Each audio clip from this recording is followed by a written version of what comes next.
अच्छा, कंपैरिजन का मतलब क्या है? तो इसमें एक चीज लिखना नोट्स में, ये फॉन्ट साइज सही है या इसको और इंक्रीज कर दूं? क्लास फटाफट बताओ, ये दिख रहा है आपको? ओके, ठीक। तो कंपैरिजन ऑपरेटर में एक चीज देखो, comparison operator always return Boolean value. Comparison हमेशा आपको बूलियन में आंसर करेंगे। बूलियन वैल्यू का मतलब क्या है? या तो ट्रू या तो फॉल्स। ठीक है, फॉर एग्जाम्पल अगर मैंने बोला print enter value of A, ठीक है, और मैंने इस ए वेरिएबल की वैल्यू इनपुट ले ली, A is equals to int input. इसी तरह से बी वेरिएबल के लिए भी वैल्यू इनपुट ले ली, ठीक है। अब मैं यहाँ पर प्रिंट करवा रही हूँ मैसेजेस के साथ। मैंने बोला प्रिंट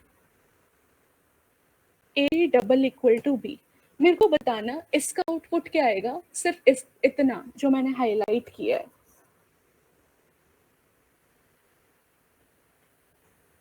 जो मैंने ये प्रिंट हाईलाइट किया है, मुझे इसका आउटपुट बताओ। अगर मैं इस कोड को अभी तुरंत रन कर दूं तो आउटपुट क्या आएगा? चैट पे बताओ। False. Okay Deepak, any other answer? Yes, yes. देखो बेटा, यहाँ पे सबसे पहले तो जब तक आपके पास डेटा नहीं है आप डिसाइड नहीं कर सकते हो। दूसरी चीज कि मैंने इसको डबल कोट्स में लिखा है, तो डबल कोट्स में हम जो भी लिखेंगे वो एज इट इज नहीं प्रिंट हो जाता, फॉल्स नहीं आएगा बेटा। ये डबल कोट्स में है ना, डबल कोट्स में जो भी होगा वो एज इट इज प्रिंट हो जाता है। तो इसका आंसर आएगा ए डबल इक्वल बी, क्योंकि मैंने इसको कोट्स के अंदर डाला हुआ है। मैंने इसे बोला नहीं कि इवैल्यूएट करे। डबल कोट्स के अंदर आप गाना लिख दो, वो गाना भी चल जाएगा, ठीक है। तो अब अगर मैं यहाँ पर ऐसे लिखूं, अब ये इवैल्यूएट होगा। अब मैं आपसे पूछूं ट्रू है या फॉल्स है, अब आप क्या बोलोगे? यहाँ पे अब क्या आउटपुट आएगा, ट्रू या फॉल्स? जल्दी बताओ। अब मैंने यहाँ पे मैसेज लिखा ए डबल इक्वल बी, और उसके बाद मैंने कॉमा करके लिख दिया a double equal b. Double equal का मतलब है क्या ए बी के बराबर है? अगर ए बी के बराबर है तो आंसर आएगा ट्रू, और अगर ए बी के बराबर नहीं है तो आंसर आएगा फॉल्स। तो मुझे बताओ इस केस में अभी अगर मैं इस प्रोग्राम को रन कर दूं तो क्या आउटपुट आएगा? Very good, yes. अभी हम प्रिडिक्ट नहीं कर सकते आउटपुट, ठीक है। At this point of time we can not predict the output. क्यों? क्योंकि हमें नहीं पता कि ए में क्या है और बी में क्या है, ठीक है। तो जब तक हमें वैल्यू ही नहीं पता we can not predict the output. तो अगर कोई आपसे इतना इतना पोर्शन कोड का बोले और बोले फाइंड द आउटपुट, तो आपका आंसर होना चाहिए output can not be determined. क्यों? क्योंकि हमें नहीं पता ना ए और बी की वैल्यू होगी क्या, हमें अभी नहीं गिवन है। तो जब तक हमें ए और बी नहीं पता तो हम कैसे बताएं कि वो इक्वल है या अनइक्वल है, ठीक है। तो अभी इस पॉइंट ऑफ टाइम पे द आउटपुट इज अनडिटरमाइंड, ठीक है। अब हम इसी तरीके से बाकी के जो हमारे रिलेशनल ऑपरेटर्स हैं उसको देख लेते हैं। तो रिलेशनल ऑपरेटर्स, हाँ यहाँ पे मैंने यहाँ पे बोला है रिलेशनल ऑपरेटर। तो कंपैरिजन और रिलेशनल ना एक ही होता है। बहुत सारे जगह इसको रिलेशनल ऑपरेटर बोलते हैं, बहुत सारी जगह इसको कंपैरिजन ऑपरेटर बोलते हैं, पर इनका मतलब एक ही है, ठीक है। अब मैं यहाँ पर लिखती हूँ ए बी के बराबर नहीं है। तो अगर ए है लेट्स से 10 और बी है 20, तो क्या 10 और 20 बराबर हैं? नहीं। तो आंसर क्या आएगा? ट्रू, ठीक है। देखो डबल इक्वल मतलब अगर दो वैल्यू बराबर है तो ट्रू आएगा, नहीं तो फॉल्स आएगा। नॉट इक्वल का मतलब अगर दो वैल्यू बराबर नहीं है तो ट्रू आएगा, अदरवाइज फॉल्स आएगा। मतलब इसका उल्टा है, डबल इक्वल का उल्टा है नॉट इक्वल टू। अब हम देखते हैं लेस देन, ए लेस देन बी, ठीक है। और यहाँ पे मैंने लिख दिया ए लेस देन बी। आपको ये समझ में आ रहा है मैं ये दो दो बार क्यों लिख रही हूँ? एक बार मैसेज देने के लिए लिख रही हूँ जो डबल कोट्स में है, और एक बार इवैल्यूएट करने के लिए उस एक्सप्रेशन को कि उसका आंसर क्या आएगा, ठीक है। तो जो सबसे पहले लिखा है वो एज इट इज प्रिंट हो जाएगा, और जो दूसरा लिखा है कॉमा डाल के वो इवैल्यूएट होगा, ठीक है। तो हमारे पास 6 टाइप ऑफ रिलेशनल या कंपैरिजन ऑपरेटर्स होते हैं, तो हम इनको यूज कर लेते हैं। लेस देन होता है, उसके बाद होता है लेस देन इक्वल टू, ठीक है। फिर ऐसे ही होता है हमारा ग्रेटर दैन और ग्रेटर दैन इक्वल टू।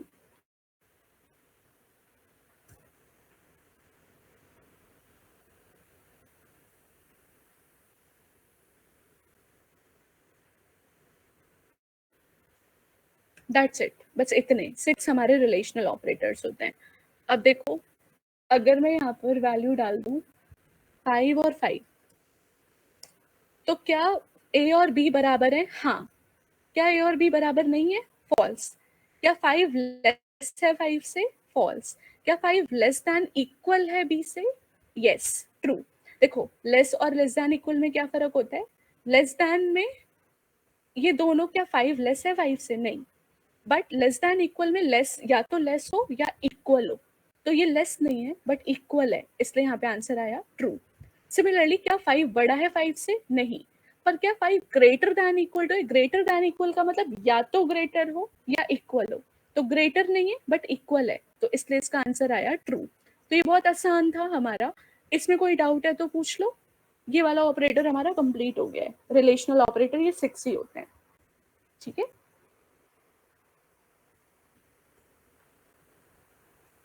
तो कोई डाउट है बच्चों तो पूछ लो। क्लियर है? आगे नेक्स्ट क्वेश्चन करें, नेक्स्ट प्रोग्राम करें, ठीक है। और अगर बच्चे किसी को लगे कि समझ में नहीं आ रहा या कुछ ऐसा है, तो आप मुझसे पूछ लेना चैट पे या माइक ऑन करके, ठीक है। क्योंकि अगर आप लोग बोलोगे नहीं तो मैं यही एज्यूम कर रही हूँ कि आपको समझ में आ रहा है, ठीक है। इसके बाद हमारा अगला ऑपरेटर है लॉजिकल ऑपरेटर, ठीक है। लॉजिकल ऑपरेटर हमारे 3 होते हैं। ये भी हमारे बूलियन वैल्यू रिटर्न करते हैं, ठीक है। ये भी हमारे ऑलवेज रिटर्न बूलियन वैल्यू, ठीक है। तो बूलियन का मतलब है अगेन ट्रू या फॉल्स। इसको मैं कमेंट आउट कर देती हूँ यहाँ पे। सपोज करो x है 10, y है 20, तो मैं बोलूँ प्रिंट कराओ। सबसे पहला लॉजिकल ऑपरेटर है हमारा एंड, फिर है और, फिर है नॉट, ठीक है। एंड का मतलब क्या होता है? सारी कंडीशन अगर ट्रू है तो ही आंसर ट्रू आएगा। अगर एक भी फॉल्स हो गया तो आंसर फॉल्स आएगा। जैसे मान लो मैंने यहाँ पर लिखा x less than 100 and y equal to 20। अच्छा, इसमें देखो, मुझे बताओ ये इवैल्यूएट होगा तो इसका आउटपुट क्या आएगा? ट्रू या फॉल्स? ट्रू आएगा। True true. तो यहाँ पे हमें ट्रू मिला। क्या यहाँ पे हमें ट्रू मिला? हाँ। क्या y 20 के बराबर है? Yes ma'am. हाँ, y 20 के बराबर है, यहाँ भी ट्रू मिला। तो एंड में ना मैं कितनी भी कंडीशन में कितने भी एक्सप्रेशन डाल सकती हूँ। अच्छा, मैं इसे कंडीशन ना बोल के मैं इसे एक्सप्रेशन बोलूंगी। ये एक्सप्रेशन है, ये भी एक एक्सप्रेशन है। मैंने क्या बताया था? एक्सप्रेशन में क्या होता है? ऑपरेंड और ऑपरेटर। तो यहाँ पे ऑपरेंड और ऑपरेटर है। x और 100 क्या है? ऑपरेंड। और ये लेस देन का सिंबल क्या है? ऑपरेटर। तो इसको मैं क्या बोलूंगी? कंडीशन ना बोल के हम इसे क्या बोल सकते हैं? एक्सप्रेशन। तो अगर पहला एक्सप्रेशन ट्रू है, दूसरा एक्सप्रेशन ट्रू है, तीसरा भी ट्रू है, जैसे मैंने बोला x लेस देन y, तो क्या x लेस है y से? यस। तो जब सारे एक्सप्रेशंस ट्रू होंगे तभी एंड मेरा ट्रू आंसर देगा। तो यहाँ पे एंड ऐसे चलता है, returns true if all expressions are true. Simple. अगर एक भी फॉल्स हो गया तो आंसर आ जाएगा फॉल्स। तो अगर मैं इसको रन करूं तो अभी ट्रू आंसर आ रहा है यहाँ पे। लेकिन अगर मैं इसमें से एक भी फॉल्स कर दूं, जैसे मैंने बोला y बराबर है 21 के, तो अब ये फॉल्स हो गया। तो अगर एक भी फॉल्स है तो आंसर आएगा फॉल्स। समझ में आया? इजी है। तो एंड कहता है सारे एक्सप्रेशन ट्रू होने चाहिए, ठीक है। अब इसका रियल लाइफ एग्जाम्पल क्या है? रियल लाइफ एंड का एग्जाम्पल क्या है? तो मान लो आप, अच्छा आप मेरे को एक चीज बताना, पहले मैं आपको और भी एक्सप्लेन कर देती हूँ, फिर मैं आपको रियल लाइफ एग्जाम्पल बताती हूँ कि कहाँ पर हम इसका इस्तेमाल कर सकते हैं। और होता है बेटा, और में ना अगर एक भी ट्रू है तो आंसर ट्रू आता है, ठीक है। और ऑपरेटर में क्या होता है? Returns true if any of the expression is true. If any of the expression is true, अगर एक भी ट्रू है तो और क्या देगा, ट्रू देगा। जैसे इसमें मान लो मैंने बोला x बड़ा है 100 से, जो कि नहीं है। मैंने बोला y 21 है, जो कि नहीं है। बट मैं बोल रही हूँ x छोटा है y से, जो कि है। तो यहाँ पे ये भी फॉल्स है, ये भी फॉल्स है, बट आखिरी वाला ट्रू है। तो इसका आंसर आ जाएगा ट्रू। मतलब अगर एक भी ट्रू हो जाता है तो आंसर क्या आ जाएगा, ट्रू। तो और एंड में क्या फर्क है, अगेन एंड में सारे एक्सप्रेशन ट्रू होंगे तो ही ट्रू आएगा, और अगर और में एक भी एक्सप्रेशन ट्रू हुआ तो आंसर आ जाएगा ट्रू। अब मैं आपको एक रियल लाइफ एग्जांपल दे रही हूँ, उसमें आप मुझे बताओ और का कंडीशन यूज होगा कि एंड का कंडीशन यूज होगा। जैसे मान लो आपने पोस्ट ग्रेजुएशन आप एमए में एडमिशन लेने जा रहे हो, ठीक है। तो एमए में जो एडमिशन का क्राइटेरिया है वो है कि आपके लेट से 10th में 80 अबव होने चाहिए, मतलब 80% से अबव होने चाहिए। 12th में लेट से आपके 85 से अबव होने चाहिए, और ग्रेजुएशन में आपके 70% से अबव होने चाहिए। ये क्राइटेरिया है। तो इन क्राइटेरिया में एंड है कि और है, लिख के बताओ चैट पे। ओके, हाँ ठीक है, ठीक है। यहाँ पे एंड है, क्यों? क्योंकि सारा क्राइटेरिया फुलफिल होना चाहिए। Right right. मान लो आपके 10th में तो अच्छे नंबर है और 12th में आपके 40% है, तो क्या एडमिशन होगा? नहीं। तो अगर एक भी कंडीशन फॉल्स हो गई तो आप एलिजिबल नहीं हो एडमिशन के लिए, ठीक है। तो जहां पर इस तरह से मल्टीपल कंडीशन हमें चाहिए एक क्राइटेरिया को फुलफिल करने के लिए, वहां पर एंड का इस्तेमाल होगा, ठीक है। अब मैं और का एग्जाम्पल देती हूँ। अब मैं बोलूँ कि आपके ग्रेजुएशन में या तो 70% से अबव हो, अगर आपको एमए में एडमिशन लेना है, तो मैं आपको दो कंडीशन बोल रही हूँ। या तो आपके बीए में या ग्रेजुएशन में 70% से ऊपर हो, या आपका स्पोर्ट्स कोटा हो। मतलब अगर आपके 70% नहीं भी है और अगर आपका स्पोर्ट्स कोटा है तो आपका एडमिशन हो जाएगा। यस, तो यहाँ पर हमारा और काम करेगा। यस, क्योंकि अगर 70% नहीं भी है, एटलीस्ट स्पोर्ट कोटा है, तो एडमिशन हो जाएगा। Very good. तो यहाँ पर हम लोग इस तरह के एग्जाम्पल्स में एंड या फिर और का इस्तेमाल करते हैं, ठीक है। अब आता है बेटा नॉट। नॉट क्या करता है, उल्टा कर देता है, ऐसे समझो। मतलब अगर कोई चीज ट्रू है तो उसे फॉल्स बना देता है, और अगर कोई चीज फॉल्स है तो उसे ट्रू बना देता है, ठीक है। फॉल्स का नॉट हो जाता है ट्रू, और ट्रू का नॉट हो जाता है फॉल्स। देखो अगर मैं इस तरीके से लिखूं, मैंने बोला प्रिंट करो x लेस देन y, तो इसका आंसर क्या आएगा बेटा, ट्रू, है ना। क्योंकि मेरा x तो लेस देन y है, तो अभी इसका आंसर आएगा ट्रू। बट अगर मैं इसके आगे नॉट लगा दूं तो नॉट क्या करता है, ट्रू को फॉल्स बना देता है, तो अब इसका आंसर आ जाएगा फॉल्स। देखो आया। सिमिलरली फॉल्स को ये क्या करता है, ट्रू बना देता है। तो अगर मैंने कोई फॉल्स चीज लिखी है तो वो उसको ट्रू बना देगा। जैसे मान लो मैंने यहाँ पर लिख दिया 21 ग्रेटर दैन 100, ये फॉल्स है ना। 21 greater than 100, this is false. तो फॉल्स का नॉट क्या बन जाएगा, ट्रू। तो इसका आंसर आएगा ट्रू। आया, ठीक है।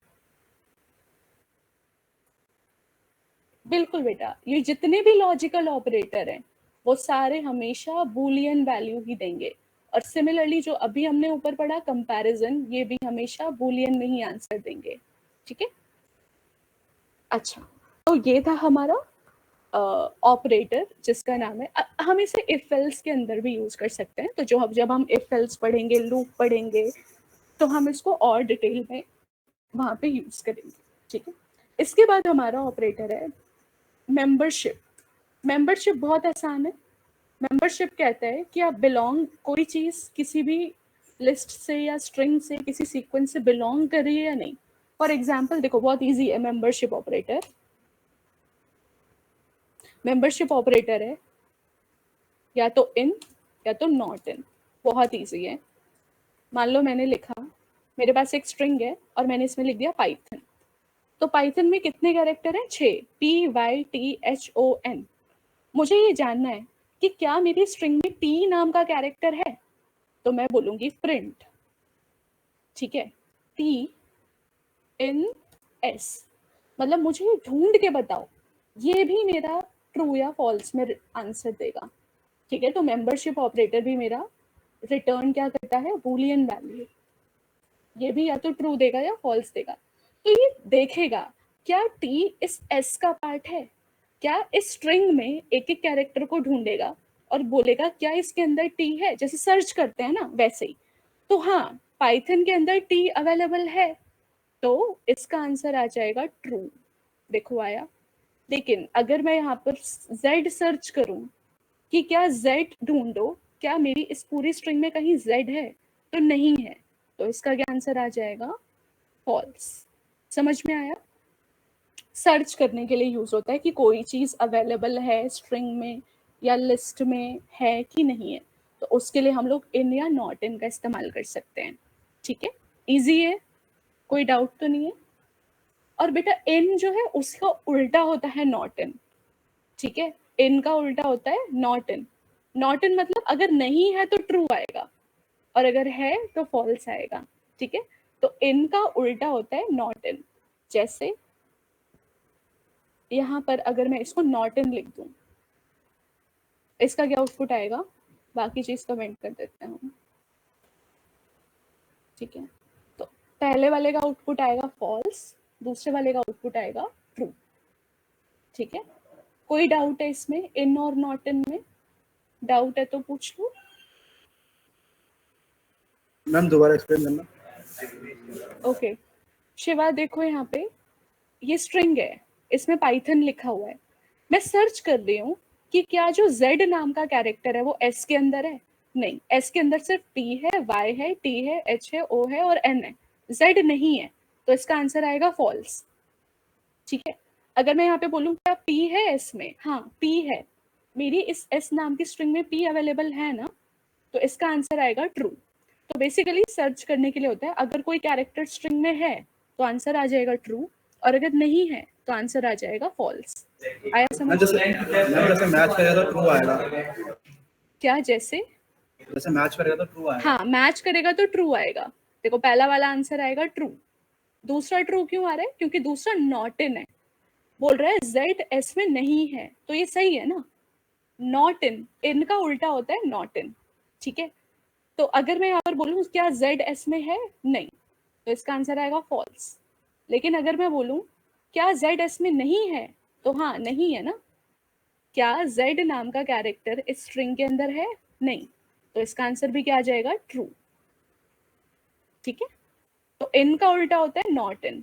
इन भी हम सर्च करने के लिए यूज करते हैं, कुछ केसेस में हम नॉट इन का भी इस्तेमाल करते हैं। यहां तक कोई डाउट है तो पूछ लो।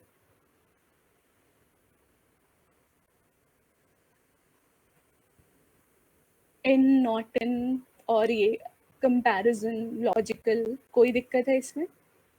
नहीं, ठीक है, ओके। तो हम आगे बढ़ते हैं। अगला ऑपरेटर है हमारा आइडेंटिटी ऑपरेटर। ध्यान से समझना है इसको, ठीक है। आइडेंटिटी ऑपरेटर, देखो बेटा, अगर मैंने एक नंबर लिया x और इसमें है 5, मैंने एक और वेरिएबल लिया y जिसमें है 5। अच्छा, अब देखो पाइथन क्या करता है, ध्यान से समझना। पाइथन ऐसे करता है कि अगर x में 5 है और y में भी 5 है, तो पाइथन ना मेमोरी मैनेजमेंट करता है। मतलब जैसे मान लो उसने एक ब्लॉक बना दिया x नाम से और उसमें उसने डाल दिया 5। तो जब पाइथन इंटरप्रेटर ने देखा अच्छा एक वेरिएबल और है और उसमें भी 5 डला हुआ है, तो पाइथन क्या करता है, दो अलग अलग मेमोरी नहीं बनाता। ये चीज ध्यान से समझना। पाइथन क्या करेगा, दो स्पेस नहीं बनाएगा, वो एक्स और वाई का दो स्पेस नहीं बनाता। पाइथन क्या करेगा, वो बोलेगा अच्छा वैल्यू तो एक ही है, तो वो y को भी ना इसी स्पेस में डाल देगा, ऐसे। ये बात समझ में आई? मतलब अगर दोबारा से समझाती हूँ, अगर x में है 50 और y में है 10, तो दो मेमोरी में ब्लॉक बनेंगे। तो मेमोरी में दो ब्लॉक बनेंगे, एक x नाम का जिसमें 50 है और एक y नाम का जिसमें 10 है, ठीक है। लेकिन अगर मैं बोलूँ x में 50 है और y में भी 50 है, तो पाइथन बहुत स्मार्ट है। पाइथन कहता है कि भाई अगर एक ही डेटा है, अगर एक ही चीज मुझे रखनी है तो मैं दो अलग अलग मेमोरी क्यों वेस्ट करूं? तो जो x की मेमोरी है ना, y उसी को ले लेता है, मतलब y के लिए अलग से मेमोरी नहीं बनती। अब जो एक ही मेमोरी है ना, तो जब आप x को कॉल करोगे तो भी आपको 50 मिलेगा, और जब आप y को कॉल करोगे तो भी आपको 50 मिलेगा। तो पुराने केस में, इस केस में दो मेमोरी बन रही है, x के लिए अलग, y के लिए अलग। लेकिन इस केस में जब दोनों की वैल्यू सेम है तो एक ही मेमोरी है, और उसे x भी शेयर कर रहा है और उसे y भी शेयर कर रहा है। ये बात किसको किसको नहीं समझ में आई? जब दो वेरिएबल की वैल्यू सेम है तो पाइथन दो अलग अलग स्पेस नहीं बनाता, पाइथन एक ही स्पेस शेयर करता है दोनों वेरिएबल्स के लिए। ठीक है, बताओ ये समझ में आया पॉइंट? मैम दोबारा बताना। ओके, देखो बेटा, अगर x में, ध्यान से देखना, अगर x में 50 है, y में 30 है, ये दोनों डेटा डिफरेंट है ना, डेटा डिफरेंट है, एक में 50 है एक में 30 है। तो जब डेटा डिफरेंट है तो इंटरनली मेमोरी अलग बनती है, मतलब x के लिए मेमोरी अलग बनेगी, y के लिए मेमोरी अलग बनेगी। क्यों? क्योंकि दोनों का डेटा अलग है। ठीक है, लेकिन अगर आप सेम ही डेटा दोनों वेरिएबल में डाल रहे हो, आप बोल रहे हो x में भी 50 और y में भी 50 तो बराबर हो जाएगा मैम। तो x और y की वैल्यू बेटा एक ही मेमोरी बनेगी। Yes ma'am. मेमोरी एक ही बनेगी और उसको x भी शेयर करेगा और उसे y भी शेयर करेगा। ये क्यों होता है? ताकि हमारी मेमोरी वेस्ट ना हो, क्योंकि डेटा तो सेम ही है ना। जब सेम ही डेटा है तो हम शेयर कर लेते हैं।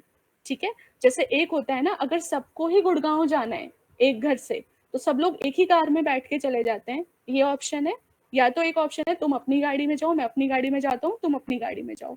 ठीक है, तो वो यही कह रहा है कि अगर सेम ही डेटा है, सेम ही डेस्टिनेशन है, तो उसके लिए एक ही ब्लॉक बनता है, उसके लिए अलग अलग ब्लॉक नहीं बनते। आया समझ में? तो ये हमें पता कैसे चलता है?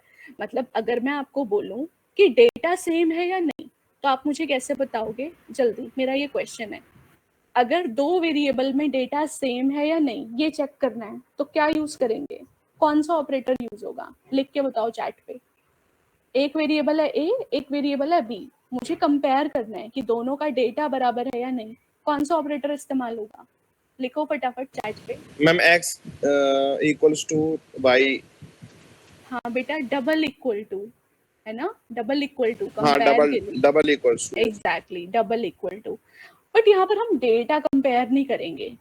आइडेंटिटी का मतलब है ये बताओ कि दो वेरिएबल सेम लोकेशन पे हैं या अलग लोकेशन पर हैं।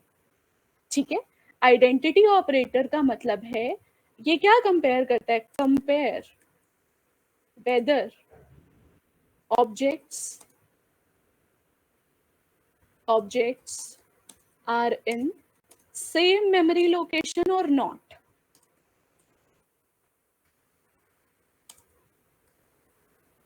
ठीक है, ये बताएगा कि क्या जो दो ऑब्जेक्ट हैं, ऑब्जेक्ट मैंने यहाँ पर क्यों लिखा है? क्योंकि मैंने आपको बताया था कि हर एक डेटा पाइथन में ऑब्जेक्ट है, चाहे वो इंट है, चाहे वो स्ट्रिंग है, चाहे वो लिस्ट है, चाहे वो डिक्शनरी है, कोई भी तरह का डेटा पाइथन में क्या कहलाता है? ऑब्जेक्ट। ठीक है, अच्छा, तो यहाँ पे इनकी मेमोरी सेम है या नहीं ये बताता है आइडेंटिटी ऑपरेटर। और आइडेंटिटी ऑपरेटर होता है या तो इज या होता है इज नॉट। जैसे इन का उल्टा होता है नॉट इन, वैसे इज का उल्टा होता है इज नॉट।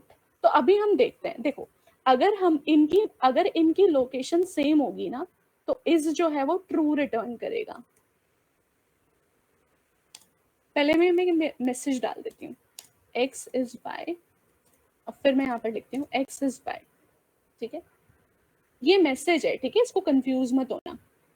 तो x इज y, इसका मतलब है अगर x और y की मेमोरी सेम है तो आउटपुट आएगा ट्रू। देखो आया ट्रू। लेकिन अगर मैं यहाँ पर ऐसे लिखूं z में 6, तो मुझे बताओ अब x और z की मेमोरी सेम है या अलग है? मैम अलग है मैम, क्योंकि डेटा डिफरेंट है। डिफरेंट है, क्योंकि डेटा डिफरेंट है, राइट। और जब डेटा डिफरेंट होता है तो लोकेशन भी डिफरेंट बनती है। तो अब अगर मैं x को z से कंपेयर करूं या मैं y को z से कंपेयर करूं, अब क्या आंसर आएगा? अब क्या आंसर आएगा? फॉल्स। आया समझ में? तो अगर हमें ये जानना है कि कोई भी दो वेरिएबल सेम मेमोरी लोकेशन पे है या अलग मेमोरी लोकेशन पर है, तो हम इज का इस्तेमाल कर सकते हैं। और इज का उल्टा होता है इज नॉट। ठीक है, तो इसका मतलब क्या है, अगर नहीं है तो आंसर आएगा ट्रू, मतलब इसका उल्टा इज नॉट। ठीक है, तो आप इसे यूज कर सकते हो। ठीक है, इसका ट्रू फॉल्स है, इसका फॉल्स ट्रू है।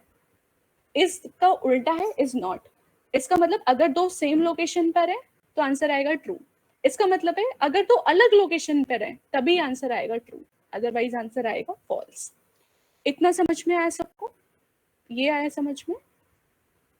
मैम एक बार फिर से समझाना। ठीक है बेटा, देखो अभी मैंने आपको ये बताया कि अगर दो वेरिएबल में डेटा सेम है तो उनके लिए दो अलग अलग मेमोरी नहीं बनती।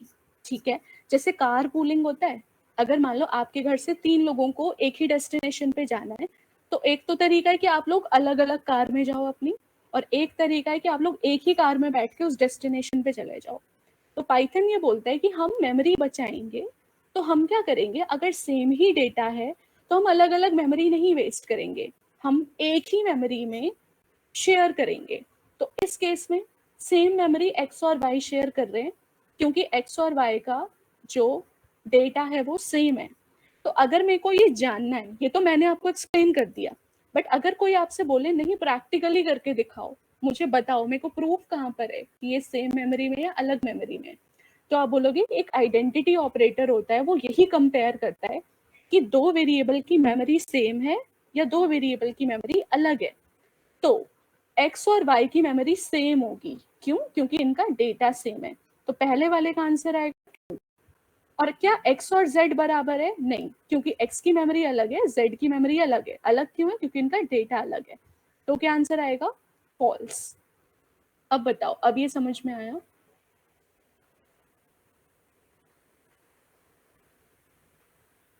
ठीक है, ठीक है, ओके। अब बेटा इस ये जो हमारा है, ध्यान से देखना, इज और इज नॉट में मान लो, अब ये तो मैंने न्यूमेरिक डेटा पे काम किया है, अब मान लो मैं यहाँ पर स्ट्रिंग डेटा ले लेती हूँ। ठीक है, ये इंटीजर है। इंटीजर क्या होता है? इम्यूटेबल। ठीक है, और अगर मैं इसकी जगह स्ट्रिंग ले लूं तो भी ये सेम उसमें काम करेगा। देखो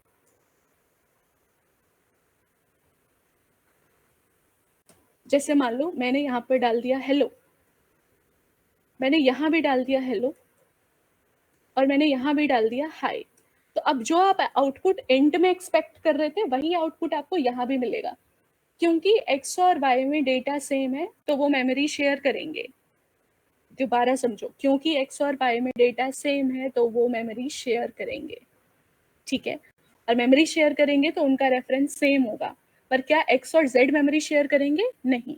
तो इसका आउटपुट आएगा ट्रू और फॉल्स, स्ट्रिंग के केस में भी। ठीक है, अच्छा, बट अब मैं अगर ये अभी मेरे क्या थे, इम्यूटेबल डेटा टाइप, अब मैं एक काम करती हूँ, मैं म्यूटेबल डेटा पे काम करती हूँ। म्यूटेबल डेटा कौन सा होता है, जल्दी बताओ?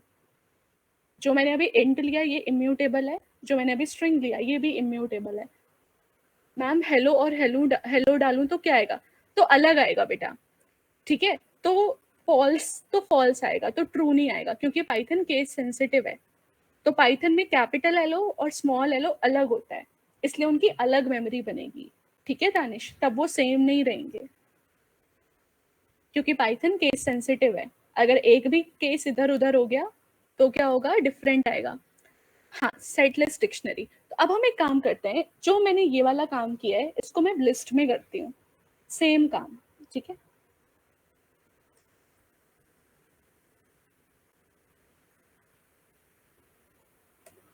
तो यहाँ पे अभी z को हम हटाते हैं। ठीक है, मैंने बोला कि x एक लिस्ट है जिसके अंदर है 4 5 6। ठीक है, फिर मैंने बोला y भी एक लिस्ट है जिसमें है 4 5 6। मुझे बताओ बेटा इसका आउटपुट क्या आएगा? चैट पे टाइप करो। मैम ट्रू आएगा। हाँ, ट्रू आना चाहिए ना, लिखो। अभी तक हम लोग डाटा सेम है ना मैम? हाँ एग्जैक्टली, लेकिन अब मैं इसको एक बार रन करती हूँ। आया फॉल्स, फॉल्स आया बेटा। अब मैं इसका रीजन आपको समझाती हूँ क्यों। तो यहाँ पे फर्क है इम्यूटेबल और म्यूटेबल के अंदर। तो अब देखो बेटा, जब हम लिस्ट पे काम करते हैं, क्योंकि लिस्ट मेरा एक म्यूटेबल डेटा टाइप है, तो म्यूटेबल का मतलब है आप ओरिजिनल में चेंज कर सकते हो। तो म्यूटेबल में क्या होता है, एक्स की अलग कॉपी बनेगी, वाई की अलग कॉपी बनेगी। ये यहाँ पर डिफरेंस है दोनों में, ठीक है। कंफ्यूज मत होना कि इंट में तो ऐसा हो गया, लिस्ट में ऐसा हो रहा है, नहीं। इंट में अगर डेटा सेम है तो सेम मेमोरी बनती है, पर क्योंकि लिस्ट मेरा म्यूटेबल डेटा टाइप है, तो इसमें नो मैटर डेटा सेम है या डेटा अलग है, मेमोरी सेम ही बनेगी। ये समझ में आया? बाय डिफॉल्ट, जैसे अगर आप दो अलग अलग लिस्ट बना रहे हो, तो इस एक्स की मेमोरी अलग है, इस वाई की मेमोरी अलग है। इसीलिए यहाँ पर देखो आंसर क्या आया, फॉल्स, जब मैंने इसको रन किया तो। मैम ठीक है अलग कैसे है, मतलब समझ नहीं आ रहा। बेटा, डेटा सेम है ना, डेटा हाँ। सेम है ना, लेकिन क्योंकि जो लिस्ट है वो इम्यूटेबल नहीं है, वो म्यूटेबल डेटा टाइप है। म्यूटेबल डेटा टाइप में इंटरनली क्या होता है, कॉपी अलग अलग क्रिएट होती है, नो मैटर डेटा सेम है अलग है, मतलब ठीक है। लिस्ट कितने भी हाँ लिस्ट हम सेम बना ले, लेकिन वो अलग अलग से हो। एग्जैक्टली लेकिन मान लो आपकी रिक्वायरमेंट ऐसी है, मान लो आप मेमोरी बचाना चाहते हो, मान लो आपका डेटा तो सेम है, तो आप बोलोगे कि मैं मेमोरी बचाऊं, तो इसके लिए कोई ऑप्शन होना चाहिए। हाँ, तो आप कर सकते हो।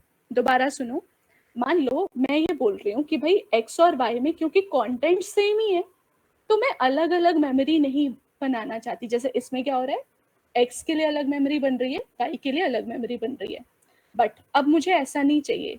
मैं अगर देखो, अगर मैं यहाँ पर z डाल दूं 4 5 6, अब मुझे बताओ, अब यहाँ पे 3 मेमोरी बनेगी ना, x के लिए अलग, y के लिए अलग, z के लिए अलग, क्योंकि ये लिस्ट है, ठीक है। तो अब अगर मैं यहाँ पर बोलूँ क्या x z के बराबर है, तो अभी भी आंसर क्या आएगा, फॉल्स। फॉल्स आएगा। हाँ ठीक है, अभी भी आंसर क्या आएगा, फॉल्स आया। बट मेरी अब रिक्वायरमेंट है कि नहीं, मुझे सेम ही रेफरेंस चाहिए, समझ में आया? अब मैं ये चाह रही हूँ एक्सप्लिसिटली कि नहीं, जो सेम मेमोरी x की है वही मेमोरी मेरी z की हो, अलग से मेमोरी ना बने। तो इसके लिए बेटा आप लोग असाइनमेंट ऑपरेटर का इस्तेमाल कर सकते हो। देखो इसको ऐसे लिखोगे आप ऐसे लिखोगे z इक्वल टू x। अब मैंने क्या बताया था, z x में आता है या x z में आता है? असाइनमेंट ऑपरेटर कैसे वर्क करता है, लेफ्ट टू राइट या राइट टू लेफ्ट, जल्दी बताओ। Right to left. Very good. इसका मतलब जो x का कंटेंट है वो z में आ जाएगा, और इनका मेमोरी भी, रेफरेंस भी सेम होगा। मतलब जो x का रेफरेंस है ना, रेफरेंस मतलब मेमोरी, जो x की मेमोरी है अब वही y की भी मेमोरी होगी, अगर मैं इस तरीके से लिखूं तो। दोबारा बताऊं, देखो अगर मैं ऐसे लिख रही हूँ तो अभी x अलग है, y अलग है, z अलग है, बट अगर मैं चाहती हूँ कि भाई z उसी को पॉइंट करे जो x पे है, यानी वही डेटा वो रिप्रेजेंट करे और वही मेमोरी भी रिप्रेजेंट करे, तो मैं यहाँ लिखूंगी z इक्वल टू x। तो इसका मतलब x का डेटा भी z में आ जाएगा और x का मेमोरी भी z में आ जाएगा, ठीक है। तो अब अगर मैं इसको रन करूं, अब आप बताओ क्या आउटपुट आना चाहिए इस कोड का, और मैं यहाँ पे z को प्रिंट भी करके दिखा देती हूँ। आएगा तो फॉल्स ही। क्यों बेटा फॉल्स क्यों आएगा? मैम क्योंकि ट्रू नहीं आया? हाँ ये भी सही कह रहे हो आपने, ट्रू ही आया। बेटा फॉल्स तो आ ही रहा था ना पहले, ऐसे फॉल्स ही तो आ रहा था।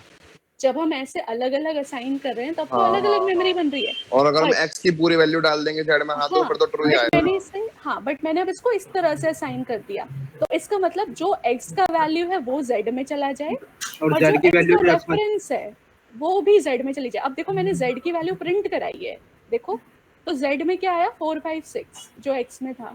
x इज नॉट डिफाइंड, कुछ गलत लिख दिया क्या मैंने? एक मिनट रुको, दोबारा रन करती हूँ इसको। आ गया, देखो z में भी आ गया 4 5 6, यस मैम। जो x में था वो z में आ गया। अच्छा लेकिन मैम इसमें ट्रू फॉल्स नहीं दिखाया इनने। नहीं बेटा ट्रू फॉल्स दिखाया है, ये तो मैंने आपको समझाने के लिए z की वैल्यू प्रिंट कराई है कि क्या z में डेटा आया या नहीं। अगर हम z इक्वल टू लिख रहे हैं, इसका मतलब जो x में है वो z में आ जाए। तो पता कैसे चलेगा आपको z में आया कि नहीं? तो उसके लिए मैंने z को प्रिंट हाँ। करा है, बस दिखाने के लिए कि डेटा कॉपी हो गया है। आया समझ में इज का मतलब? तो इम्यूटेबल के केस में अलग है, म्यूटेबल के केस में अलग है, ध्यान रखोगे, कंफ्यूज तो नहीं होगे? बताओ बच्चों, इम्यूटेबल और म्यूटेबल दोनों केस में डिफरेंट तरीके से काम कर रहा है, ये समझ में आया?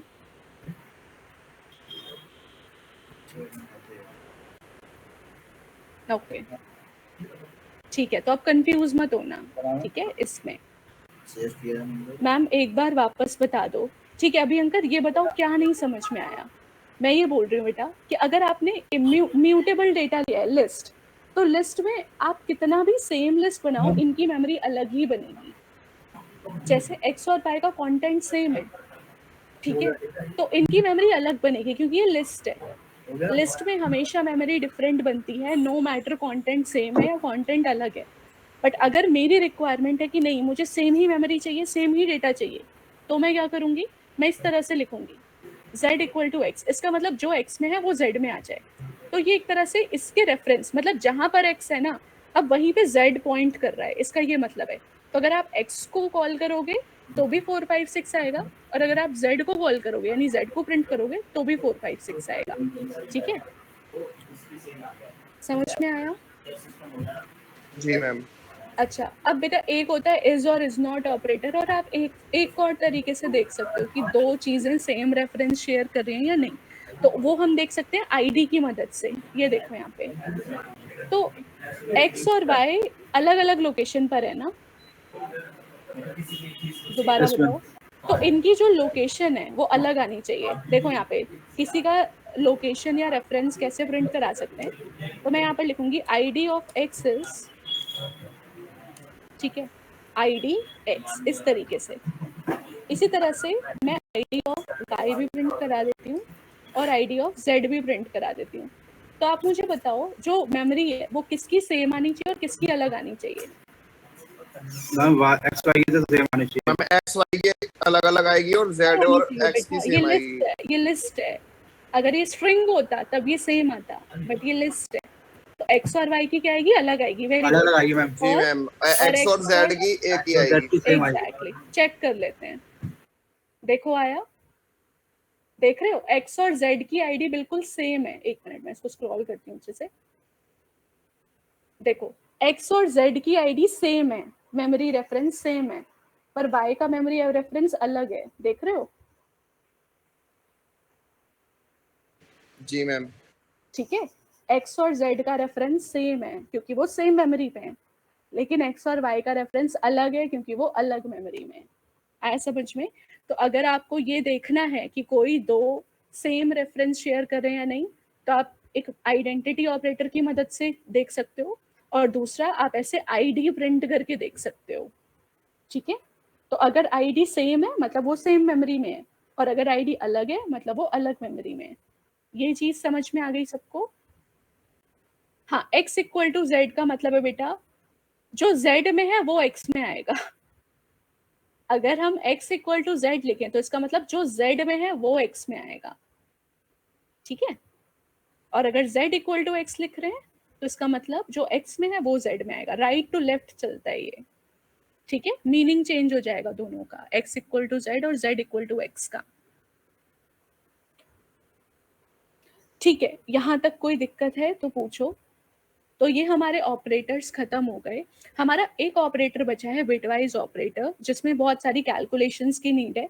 तो ये मैं कल के लिए रख रही हूँ, हम लोग कल इसको अच्छे से पढ़ेंगे, क्योंकि आज वैसे वहाँ इलेक्ट्रिसिटी इशू है, बहुत सारे बच्चों को समझ में भी नहीं आएगा।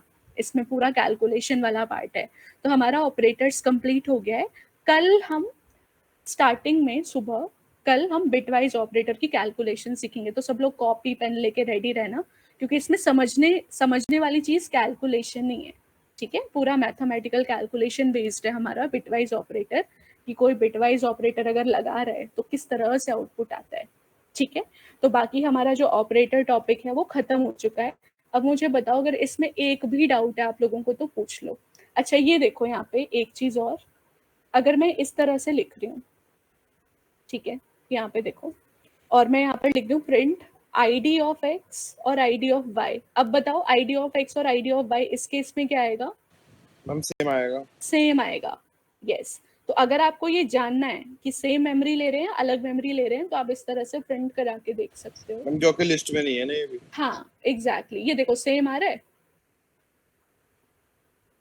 हाँ, तो ये देखना है आपको, म्यूटेबल के केस में अलग का करता है और इम्यूटेबल के केस में अलग होगा, ठीक है? ये चीज आपको ध्यान रखनी है, ठीक है? अब मुझे बताओ ऑपरेटर्स में अगर कोई डाउट है या नहीं है, चैट पे टाइप करो, अगर समझ में आ गया तो यस टाइप करो, उसके बाद हम आगे नेक्स्ट टॉपिक पे मूव करते हैं।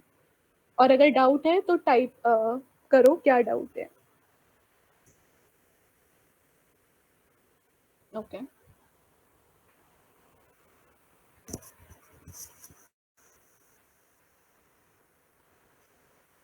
ठीक है। अब ना ये देखो जरा, ऑपरेटर में ना एक बहुत इंपॉर्टेंट चीज है, देखो ध्यान से देखना। अब मैं आपको एक प्रॉब्लम दे रही हूँ, ठीक है? आप मुझे इसका सोल्यूशन बताना। सबसे पहले मैंने आपको बताया था कि हम ट्रू प्लस ट्रू कर सकते हैं, हम प्लस और माइनस बूलियन में कर सकते हैं, ये हमने लास्ट क्लास में देखा था, याद है सबको? कि मैं ट्रू प्लस ट्रू भी कर सकती हूँ, मैं ट्रू माइनस ट्रू भी कर सकती हूँ, मैं फॉल्स प्लस ट्रू भी कर सकती हूँ। मतलब हम प्लस माइनस मल्टीप्लाई हम बूलियन वैल्यूज के साथ भी कर सकते हैं। ये तो बताया था मैं। हाँ, मुझे अब एक चीज बताओ, अगर मैं ऐसे लिख रही हूँ print true plus true and false, ऐसे लिख दिया मान लो मैंने। अब मेरे पास यहाँ दो ऑपरेटर है, एक अरिथमेटिक ऑपरेटर है और एक लॉजिकल ऑपरेटर है। तो आपको कंफ्यूजन नहीं होगी कि मैं पहले प्लस करूं या पहले एंड करूं? मुझे बताओ ट्रू एंड फॉल्स का आउटपुट क्या आएगा जल्दी? ट्रू एंड फॉल्स का आउटपुट क्या आएगा? Ma'am false. Very good. And में जब तक सारे ट्रू हैं तब तक ट्रू आता है, एक भी फॉल्स हो गया तो आंसर क्या आएगा? फॉल्स। तो जब ये वाला एक्सप्रेशन आप सॉल्व करने बैठोगे तो आपको कंफ्यूजन होगी ना कि पहले एंड सॉल्व करूं या पहले प्लस सॉल्व करूं, हो रही है कंफ्यूजन? और मान लो इसके बाद यहाँ बहुत सारे हैं, यहाँ पे मल्टीप्लाई भी है ना? अब क्या करोगे आप? अब आपको कंफ्यूजन हो रही है? बेटा बॉड मास तो सिर्फ और सिर्फ मैथ्स के लिए था, मतलब बॉड मास में तो 6 ही ऑपरेशन है ना, bracket of multiply divide. BODMAS में तो एंड और डिफाइन ही नहीं है, क्योंकि ये तो हमारे कंप्यूटर साइंस का पार्ट है। जी। दानिश कह रहे हैं पहले एंड करेंगे। हाँ बेटा देखो, जो भी काम हम करेंगे उसके लिए हमारे पास एक पाइथन ने एक ऑपरेटर प्रेसिडेंस दिया हुआ है। जैसे मैथ्स ने बोला है कि आप बॉड मास रूल फॉलो करो, ये मैथ्स में, कंप्यूटर में बॉड मास नहीं चलता, मैंने आपको बताया था, क्योंकि कंप्यूटर में एडिशन और सब्ट्रैक्शन की सेम प्रायोरिटी होती है और मल्टीप्लिकेशन और डिवीजन की भी सेम प्रायोरिटी होती है, ठीक है? तो अब मैं आपको बताती हूँ कि हम कैसे डिसाइड करेंगे कि कौन सा ऑपरेशन हमें पहले परफॉर्म करना है और कौन सा ऑपरेशन हमें बाद में परफॉर्म करना है। तो इसके लिए पाइथन ने हमें एक प्रेसिडेंस का चार्ट बना के दिया है। प्रेसिडेंस का मतलब क्या होता है? प्रायोरिटी। जैसे अगर एंड है और है तो पहले और को सॉल्व करूं या पहले एंड को सॉल्व करूं? ये कैसे पता चलता है? ये हम अपनी मर्जी से तो डिसाइड नहीं कर सकते। तो इसके लिए पाइथन ने चार्ट एक आपको दिया है, एक रूल आपको दिया है। हाँ, मैथ के लिए बॉड मास बना है, इसके लिए भी हाँ कुछ ऐसे इसके लिए भी हमारा ऑपरेटर प्रेसिडेंस चार्ट है, ठीक है बेटा? अब ये चार्ट को याद करना पॉसिबल नहीं है, बट आप प्रैक्टिस करते जाओगे तो आपको चीजें दिमाग में आ जाएंगी। देखो मैं आपको दिखाती हूँ, operator precedence chart in Python. हर एक लैंग्वेज का अलग अलग होता है, तो आप लैंग्वेज स्पेसिफिक सर्च करना जिसका भी आपको देखना हो।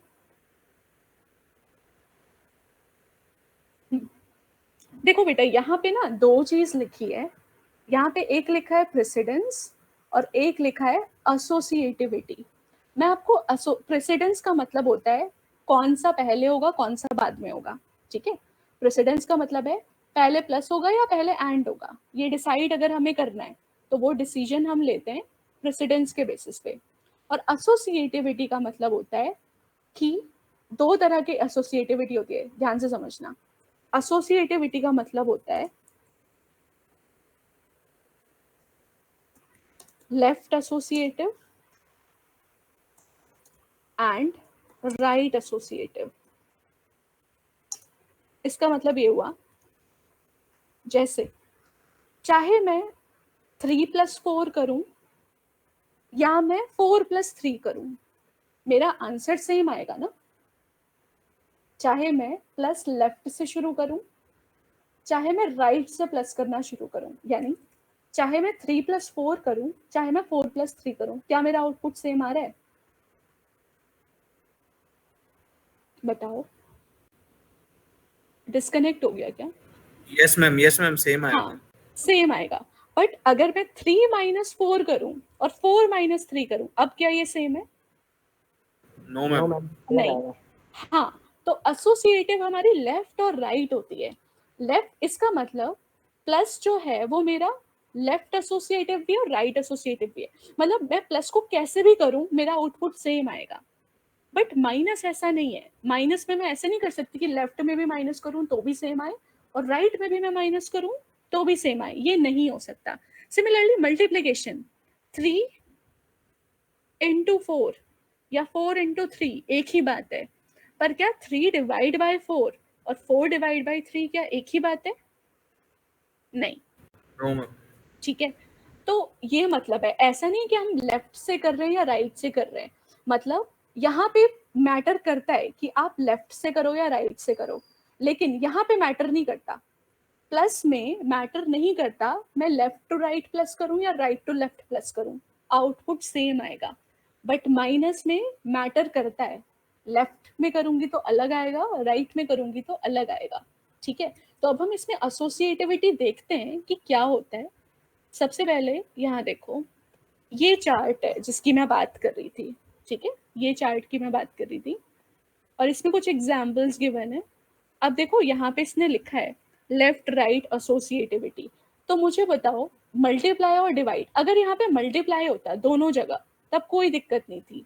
इधर देखो, अगर यहाँ पे मल्टीपल होता तो यहाँ पे कोई दिक्कत नहीं थी ना, चाहे मैं 5×2×3 करूँ, चाहे मैं 3×2×5 करूँ। ठीक है, अब ये लेफ्ट राइट और राइट लेफ्ट का मतलब समझ में आया?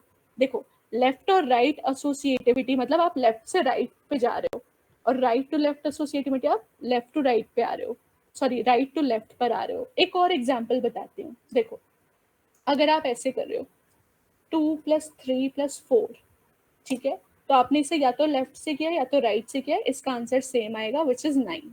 ठीक है, बट अगर मैं ऐसे बोलूं आपको 2⁴, अब मुझे बताओ ये लेफ्ट टू राइट सॉल्व करोगे या राइट टू लेफ्ट सॉल्व करोगे?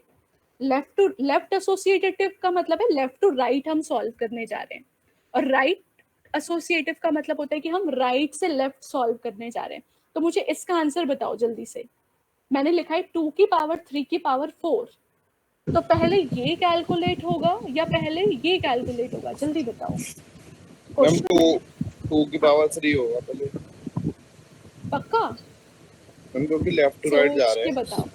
नहीं बेटा, ये लेफ्ट टू राइट, अभी इसको भूल जाओ। मैंने आपको एक क्वेश्चन दिया है, अच्छा मैंने आपको एक क्वेश्चन दिया है, मुझे ये बताओ कि ये लेफ्ट टू राइट सॉल्व होगा कि राइट टू लेफ्ट सॉल्व होगा, ये बताओ। क्वेश्चन है, मुझे सॉल्व करना होना है। तो राइट टू लेफ्ट चाहिए। अच्छा, बाकी सब बताओ। 2⁴ है, तो पहले 2⁴ ही निकलेगा या राइट पहले टू लेफ्ट 2⁴ निकलेगा? मैम राइट टू लेफ्ट होगा। एग्जैक्टली, राइट टू लेफ्ट होगा। अगर 2⁴ है तो राइट टू लेफ्ट होता है बेटा हमेशा। मैम क्योंकि वो बड़े से छोटा फिर छोटा ऐसा आई थिंक। हाँ, जब बेटा पावर हम कैलकुलेट करते हैं ना तो पावर हमेशा राइट से ही निकलती है। 2⁵ है तो पहले 3⁵ निकालो, उसके बाद जो आउटपुट आया वो 2 निकलता है। ये करेक्ट मैथमेटिक्स है। अगर आप उल्टा कर दोगे तो मैथ्स ही चेंज हो जाएगी, रूल चेंज हो जाएगा। आया समझ में? तो जो मेरा पावर ऑपरेटर है वो क्या है? मेरा राइट टू लेफ्ट है। समझ में आया? मैम और आप जो क्लास मेरा, अभी बस ये अभी तक ले रहे हो? आगे क्यों नहीं ले रहे? क्या मतलब बेटा? मैम 1 बजे तक नहीं ले रहे क्लास आप? 1 बजे तक ही तो है। अच्छा नहीं, मुझे लगा आप अभी कह रहे थे ना आई थिंक। नहीं, 1 बजे तक है, 1 बजे तक है। ठीक है, हाँ, तो ये हमारा राइट टू लेफ्ट है, बिल्कुल ठीक। ठीक है, और मैम हाँ बोलो। मैम 12:30 तक ही कर दो, अभी लाइट का इशू आ रहा है बहुत ज्यादा। अच्छा बेटा, मैं देखती हूँ, है ना, 12:30 तक कर देती हूँ, उसके बाद मैं डाउट्स या कुछ क्वेश्चंस ले लेती हूँ, ठीक है। मैम नेट भी खत्म हो गया सारा। कोई नहीं बेटा, मैं नया टॉपिक 12:30 तक ही पढ़ाऊंगी, कोई दिक्कत नहीं है, ठीक है। उसके बाद फिर हम देखते हैं, है ना, कुछ क्वेश्चंस ले लेते हैं, ठीक है। ठीक है चेतन, नया नहीं पढ़ाऊंगी, फिर हम कुछ प्रॉब्लम सॉल्व कर लेंगे। क्या दीदी क्या करेंगे? ओके ठीक है। तो ये हुआ बेटा हमारा राइट टू लेफ्ट। अगर ऐसे लिखा है 4 - 5 - 6, इसको राइट टू लेफ्ट सॉल्व करोगे या लेफ्ट टू राइट सॉल्व करोगे इसको? हम राइट टू लेफ्ट। बेटा ध्यान से देखो इधर, राइट टू लेफ्ट क्यों करना है हमें, जब मैंने ऐसे लिखा है तो। चलो इसको ऐसे करके देखते हैं, बताओ क्या आउटपुट आएगा। जल्दी से इसका आउटपुट लिख के दिखाओ मेरे को, और इसका भी आउटपुट लिख के दिखाओ, दोनों का चैट पे जल्दी से। तो हमें समझ में आ जाएगा ना कि लेफ्ट टू राइट चल रही है चीजें या राइट टू लेफ्ट चल रही हैं। चैट पे फटाफट लिख के दिखाओ। हाँ, और ऊपर वाले का क्या आंसर आएगा? और ये ऊपर वाले का क्या आंसर आएगा? 2 की पावर 3 की पावर 4।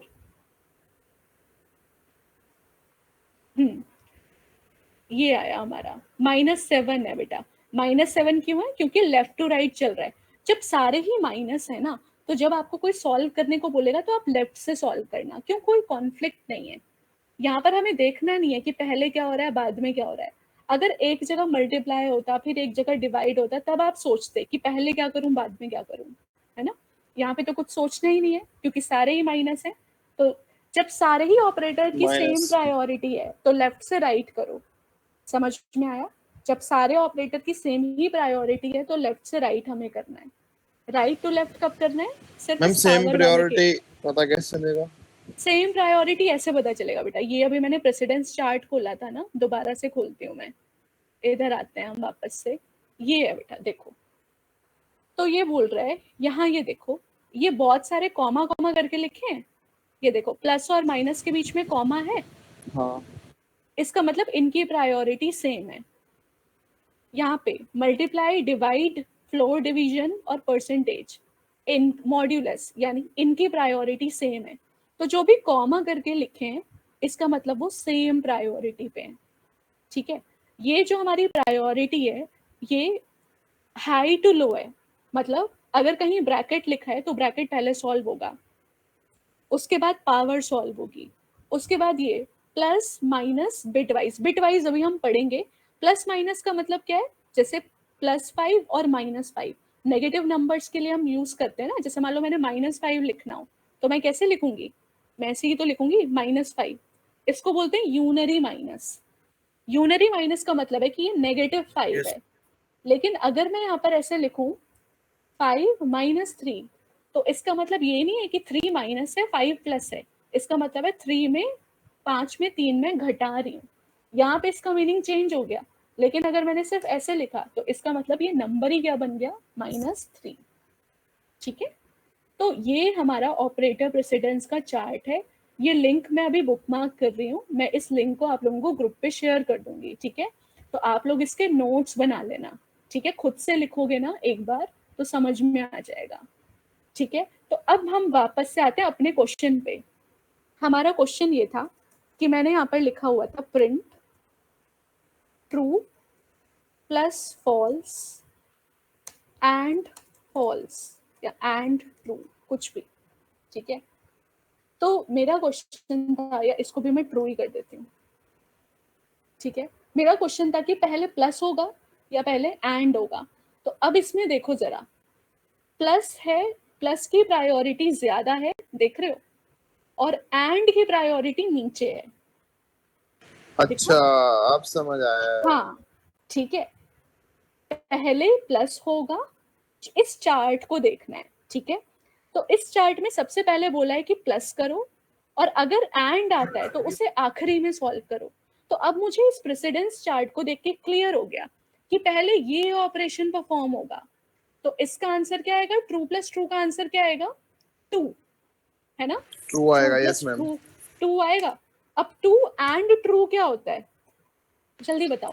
ट्रू अब ही मैंने होगा। आपको बताया था 2 का मतलब क्या होता है? ट्रू करा था ना हमने, इंटीजर टू बुलियन।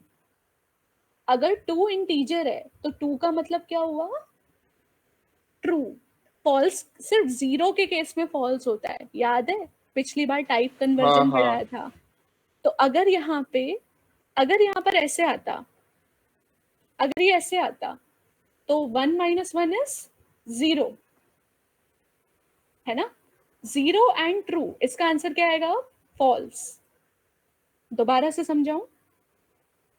फॉल्स को अगर एंड को अगर एक भी 0 या एक भी फॉल्स मिलेगा तो आंसर क्या आएगा? False. True minus true, true का मतलब क्या है? 1।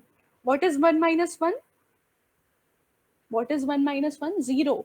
और 0 का 0 मतलब क्या होता है? फॉल्स। फॉल्स, तो फॉल्स एंड ट्रू हो फॉल्स जाएगा फॉल्स। बनेगा। वेरी गुड, ऐसे फॉल्स हो लिखो। जाएगा। ये आंसर क्या कर रहा है? 0 दे रहा है।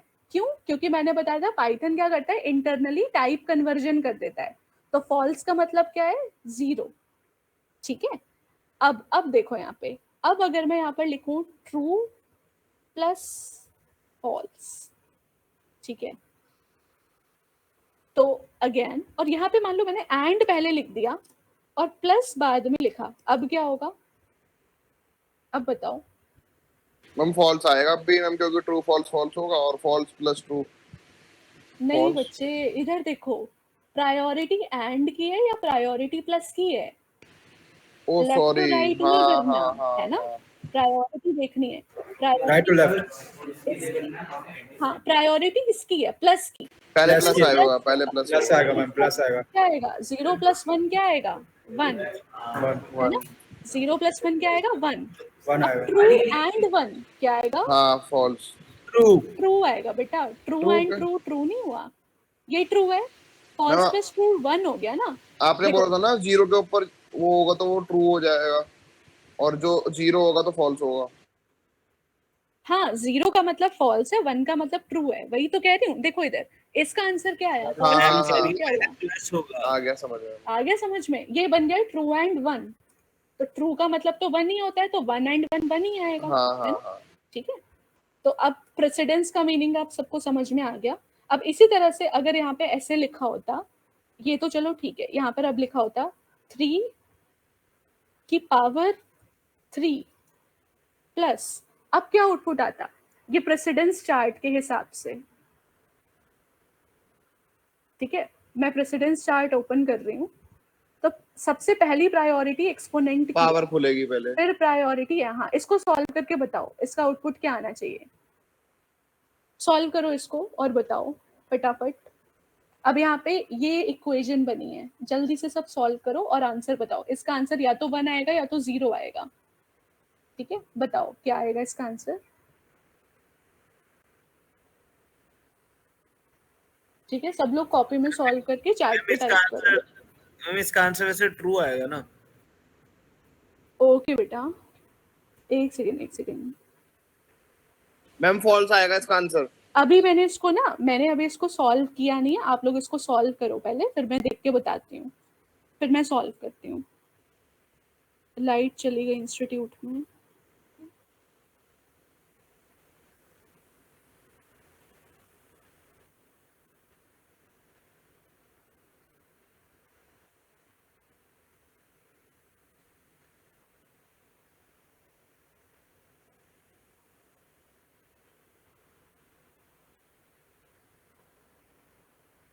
ओके बेटा, इसे सॉल्व करा सबने? क्या आउटपुट आ रहा है? देखो फॉल्स मैं एक आना बार यहाँ पे चाहिए। बता देती हूँ। इसका आंसर ट्रू आ रहा है। अब तुम लोगों ने फॉल्स कैसे लेके आए हो मुझे एक्सप्लेन करो।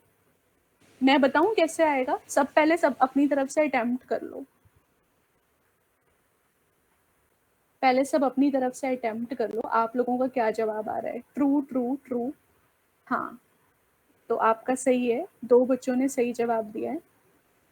अगर आप लोगों का आंसर फॉल्स भी आ रहा है कोई दिक्कत नहीं है, मुझे एटलीस्ट अप्रोच बता दो, ठीक है? फिर हम देखेंगे कि कहाँ पे करेक्शन की नीड है। ट्रू है, ठीक है। देखो यहाँ पे मैं इसको सॉल्व करती हूँ। अब मुझे बताओ इसमें प्रायोरिटी पहले किसकी है, इसकी, फिर प्रायोरिटी की। है प्लस की, प्लस फिर की। प्रायोरिटी है एंड की, है ना। तो 3 की पावर 3 क्या होता है 9। 9 नहीं होता बेटा, वो तो 27 27। हाँ वो स्क्वायर नहीं है ना। तो ये बन गया ऐसे, ये इक्वेशन ऐसे बन गई 27 plus true and false plus true, है ना। ये इक्वेशन ऐसे बन गई, एक बार में तो एक ही चीज इवेलुएट हो सकती है। अब आते हैं प्लस और एंड में। तो बताओ प्लस और एंड में किसकी प्रायोरिटी है, प्लस की। 27 प्लस ट्रू, 27 का मतलब होता है ट्रू, है ना।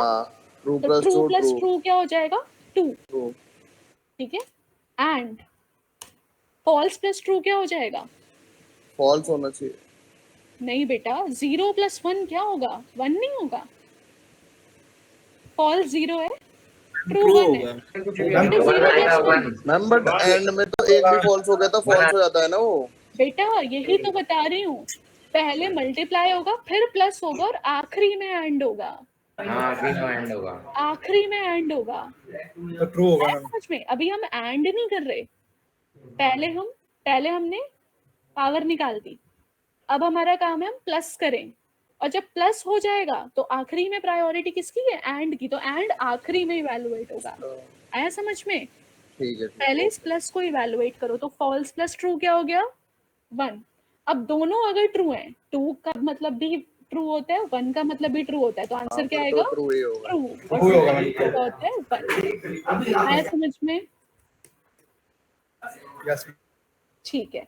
तो अब ऑपरेटर प्रेसिडेंस को दिमाग में रखना, ये वाला लिंक मैं आप सबको शेयर करूंगी। 27, अच्छा ओके उसका आंसर है, ठीक है। तो ये था हमारा ऑपरेटर और ऑपरेटर प्रेसिडेंस, ये हमने कंप्लीट कर लिया है।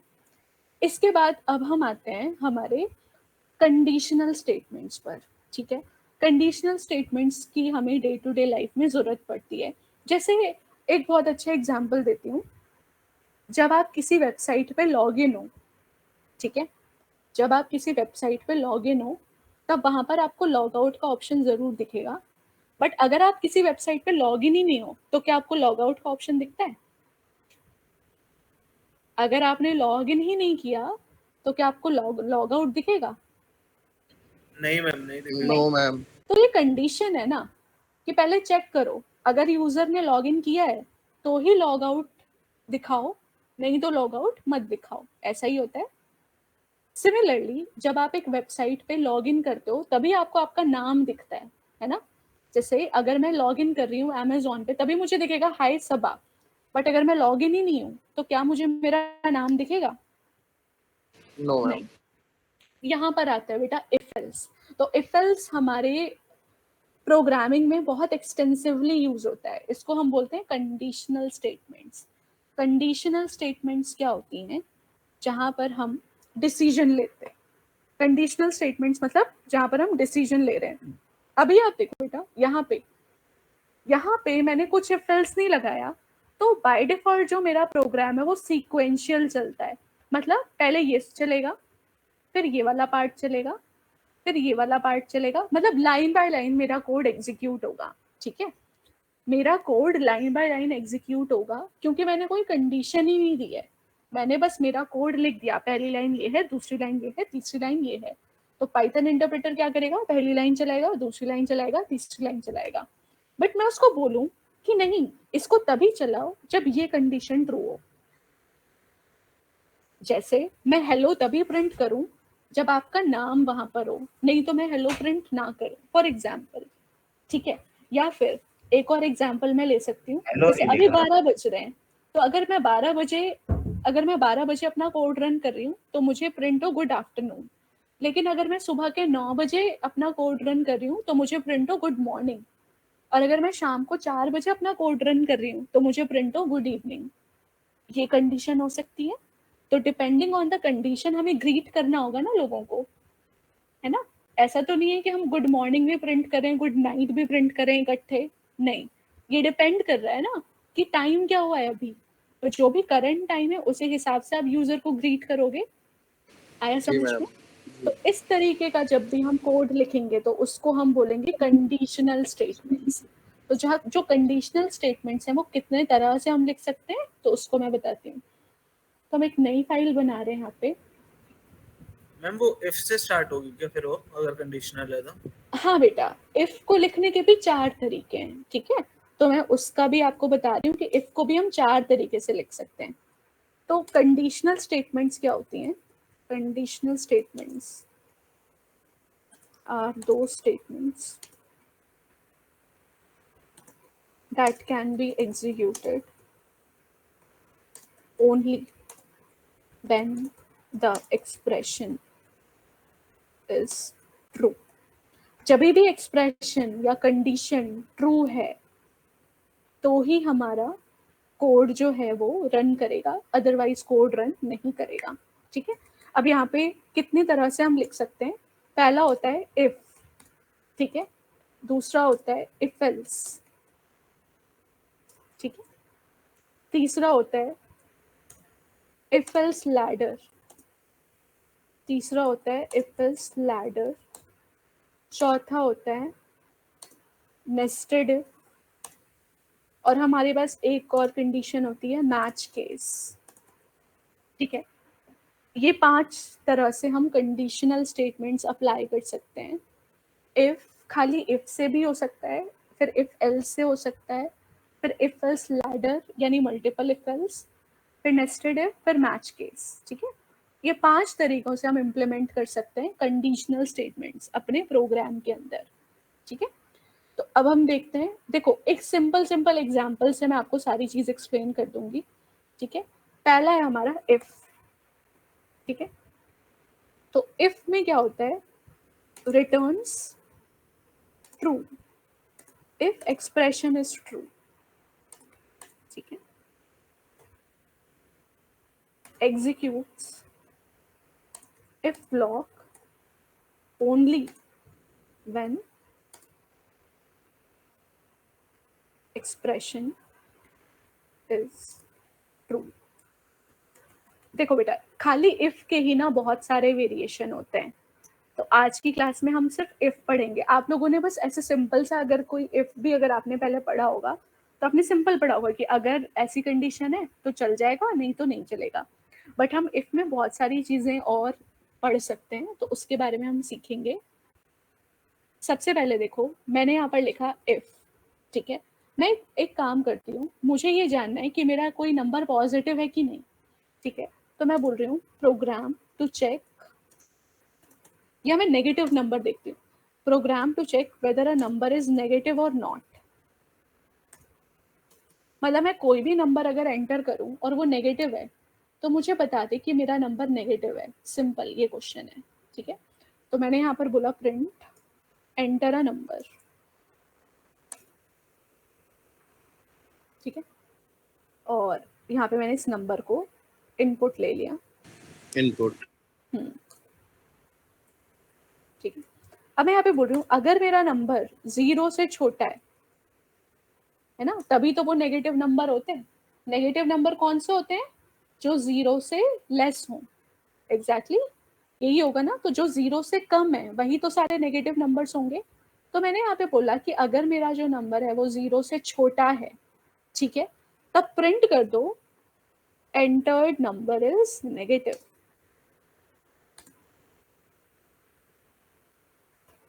दैट्स इट, बस। अब इसको हम रन करते हैं। तो मैंने नंबर यहाँ पर डाला -9, तो उसने मुझे बोला कि जो आपने नंबर डाला है वो नेगेटिव है। लेकिन अगर मैं यहाँ पर सिर्फ 9 डाल दूँ तो 9 तो नेगेटिव नहीं है, तो कुछ भी नहीं होगा। इफ क्या कहता है कि अगर ये एक्सप्रेशन ट्रू है तो ही ये ब्लॉक चलेगा, नहीं तो ये ब्लॉक नहीं चलेगा। सिंपल। अब बेटा देखो, इफ के अंदर ना मैं बहुत सारे प्रिंट स्टेटमेंट लिख सकती हूँ, ठीक है। मैं यहाँ पर लिख सकती हूँ लेस दैन 0, है ना। तो क्योंकि मैं इफ के अंदर बहुत सारे स्टेटमेंट्स लिख सकती हूँ, इसलिए मैं इफ को एक ब्लॉक बनाऊंगी।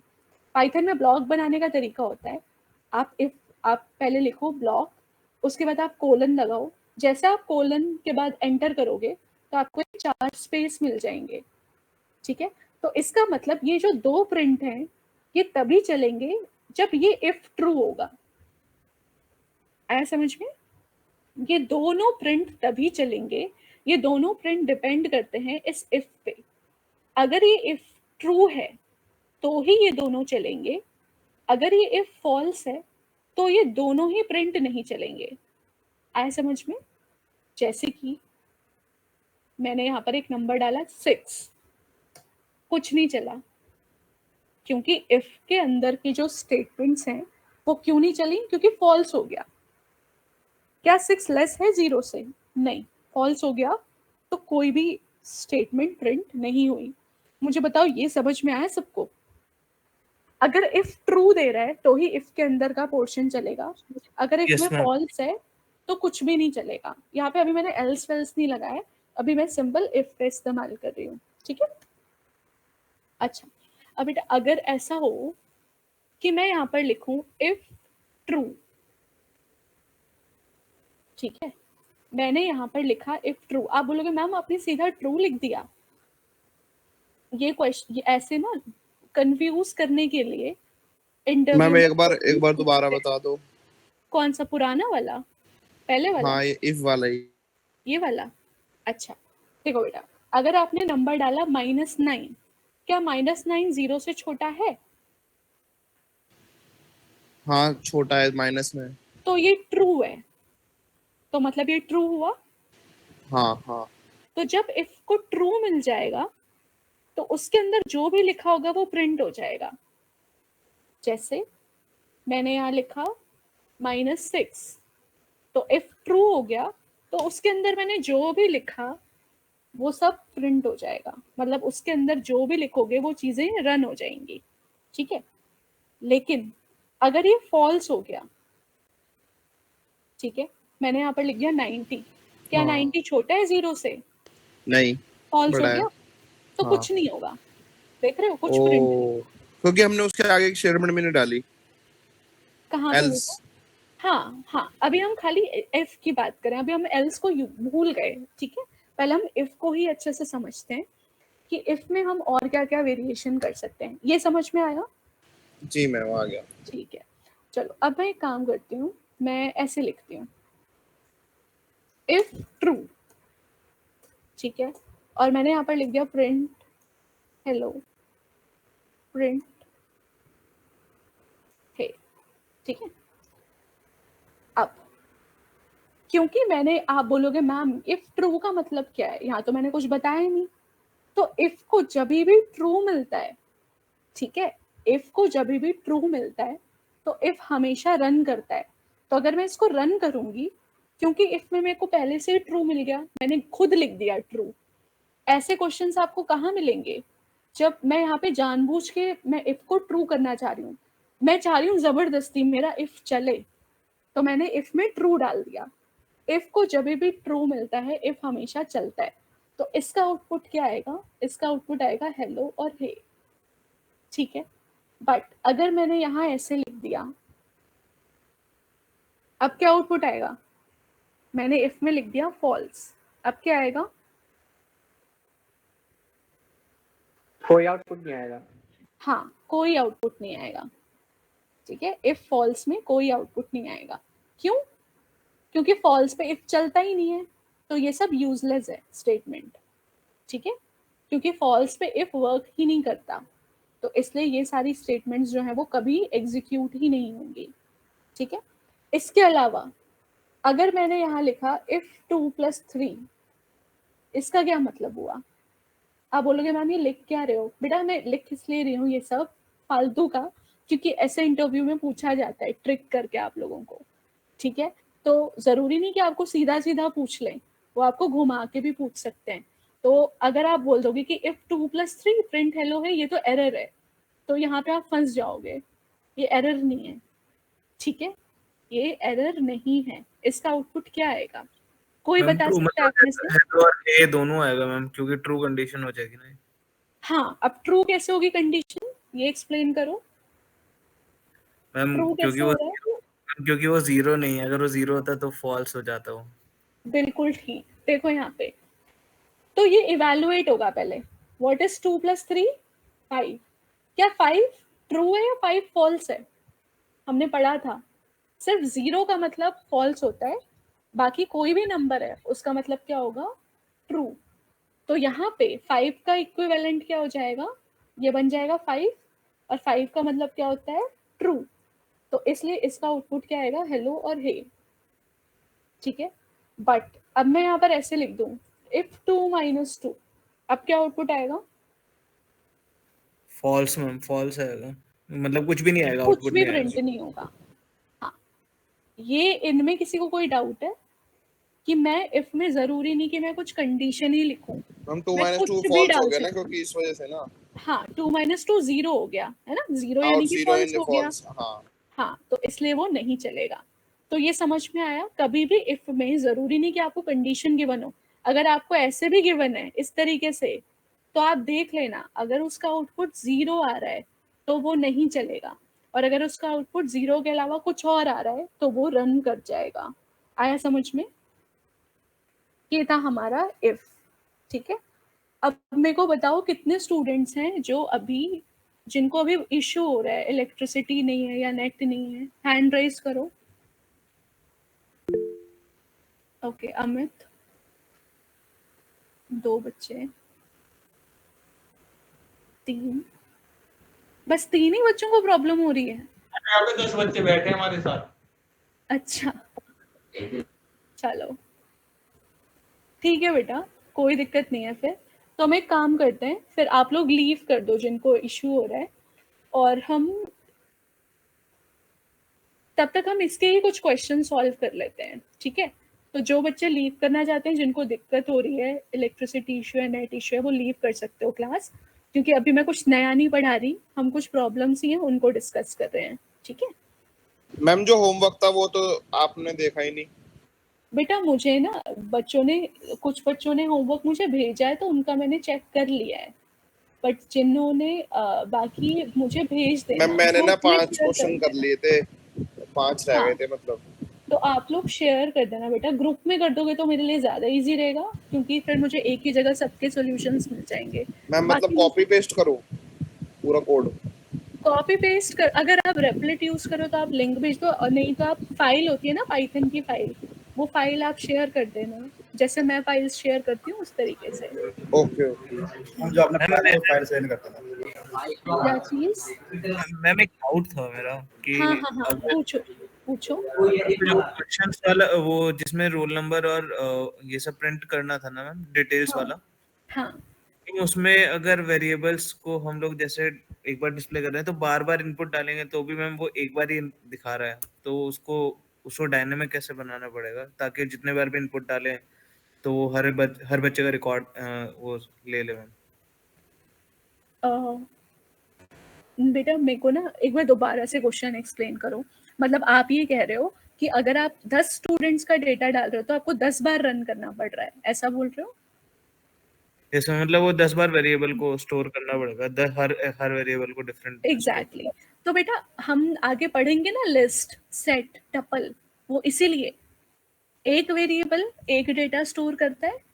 अगर मैं लिस्ट बनाऊंगी तो मैं लिस्ट में डायनामिक कर सकती हूँ, मतलब मैं वहां पे 50 नाम स्टोर कर सकती हूँ, मैं वहां पे। मैम अभी हमारा लिस्ट हमने पढ़ा नहीं है अभी मतलब। नहीं पढ़ा बेटा, मैंने वो इंट्रोडक्शन दिया था, वो जो लिस्ट था ना वो इंट्रोडक्शन था, लिस्ट का तो एक पूरा का पूरा चैप्टर है। तो मैंने आप बताया तो था कि इन सबके पूरे पूरे चैप्टर हैं, स्ट्रिंग का चैप्टर है, लिस्ट का चैप्टर है, टपल का चैप्टर है, तो उसमें हम डिटेल में पढ़ेंगे। तो अभी अगर अभी बेटा प्रॉब्लम ये हो रही है कि क्योंकि एक वेरिएबल एक ही वैल्यू होल्ड करता है, ठीक है, और आप चाहते हो कि 10 बच्चों का डेटा इकट्ठा स्टोर हो, तो उसके लिए हम लोग लिस्ट जब पढ़ेंगे तो हम लिस्ट में देखेंगे यूजर इनपुट कैसे लिया जाए। क्या यही क्वेश्चन था आपका या कुछ और यस पूछ लो? मैम, ठीक यही है, था। ठीक है, तो हम उस टाइम लिस्ट का इस्तेमाल करेंगे, क्योंकि ये प्रॉब्लम आती है वेरिएबल में, इसलिए हम लिस्ट का इस्तेमाल करते हैं। ठीक है, तो बेटा बाकी जो स्टूडेंट्स हैं वो या तो मेरे से डाउट पूछ लो या हम क्वेश्चंस खुद सॉल्व करते हैं।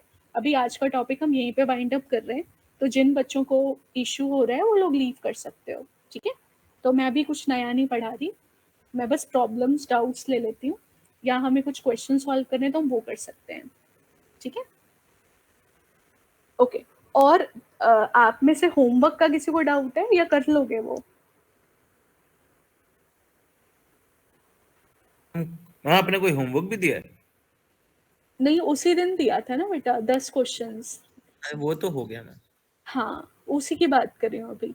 बाकी जब हम ये स्ट्रिंग्स वगैरह अच्छे से करेंगे तब इसको देखेंगे। अच्छा, ये जो वेबसाइट है इसके अंदर यहाँ पे हमारे कुछ क्वेश्चंस हैं इस तरीके से।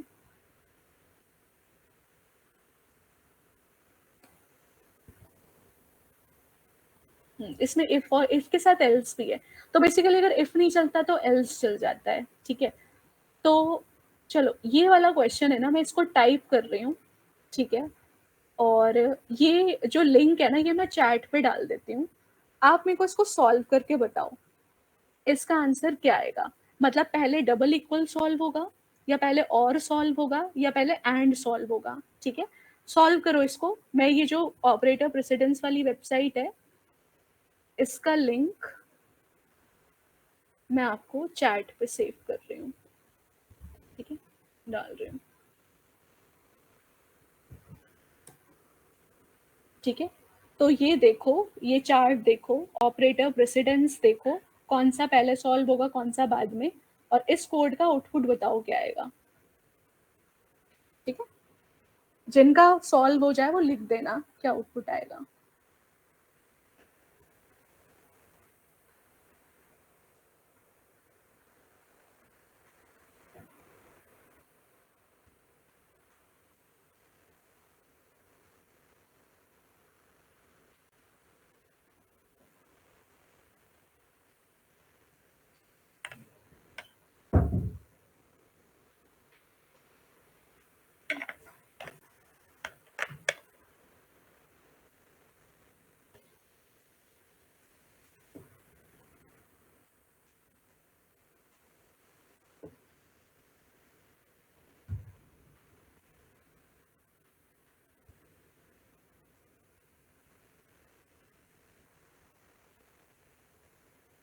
चैट बॉक्स पे टाइप कर देना अपने अपने आंसर्स।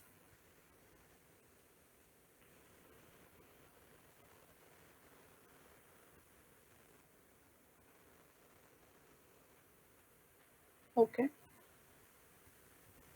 ठीक है। तो जो भी बच्चे आंसर टाइप कर रहे हैं अभी मैं उनसे एक्सप्लेनेशन भी पूछूंगी, ठीक है। तो मुझे एक्सप्लेनेशन भी देना कि क्यों आया इस तरीके से, ठीक है। मैम ये ग्रेटर देन इक्वल्स टू में थोड़ा डाउट है। क्या डाउट है बेटा? या तो बड़ा हो या बराबर हो। जैसे मान लो मनी है 0, तो क्या 0 ग्रेटर है 2 से? नहीं ना, नहीं। तो फॉल्स आ जाएगा, सिंपल।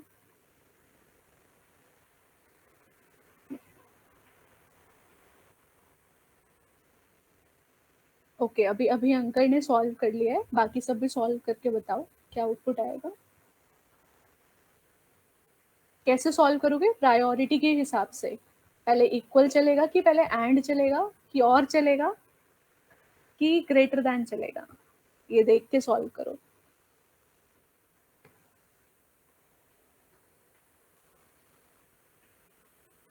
मेरे को 1 मिनट देना बस, मैं आ रही हूँ, तब तक सॉल्व करो इसको।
ओके, तो अभी 2 स्टूडेंट्स ने सॉल्व किया है, 3। बेटा I want answer from everybody, सब लोग सॉल्व करके लिखो। Okay, can't deliver, can't deliver, can't deliver, okay, can't deliver, ठीक है। बाकी 1 मिनट अभी है, 1 मिनट, 1 से 2 मिनट का टाइम ले लो और इसको सॉल्व करो जल्दी।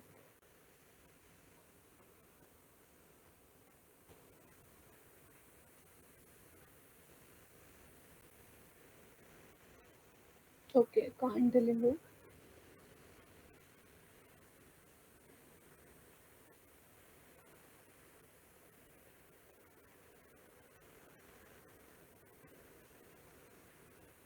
चलो ठीक है, इसको सॉल्व करते हैं। टाइम चाहिए आपको सॉल्व करने के लिए या मैं बताऊं क्या क्या कैसे होगा?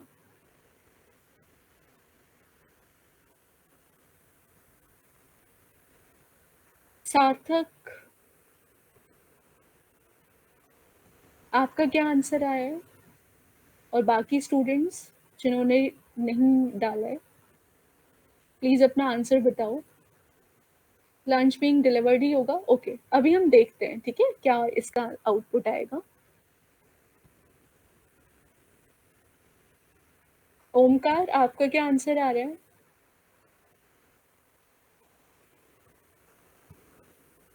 Lunch being delivered. अच्छा, ओके, चलो अब हम इसको समझते हैं, ठीक है, कि क्या है।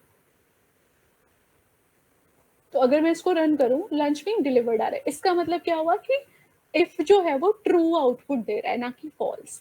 चलो, अब इफ ट्रू दे रहा है ये समझ में कैसे आएगा, मुझे बताओ प्रेसिडेंस उसमें से। तो हमारे पास क्या है, इक्वल है, और है, एंड है, और रिलेशनल है। पहले क्या सॉल्व होगा, ये प्रेसिडेंस वाला चार्ट खोलो, ठीक है। तो क्या है हमारे पास, कंपैरिजन वाले सॉल्व होंगे, जैसे हाँ मील इक्वल्स टू फ्रूट है तो वो ट्रू हो गया है।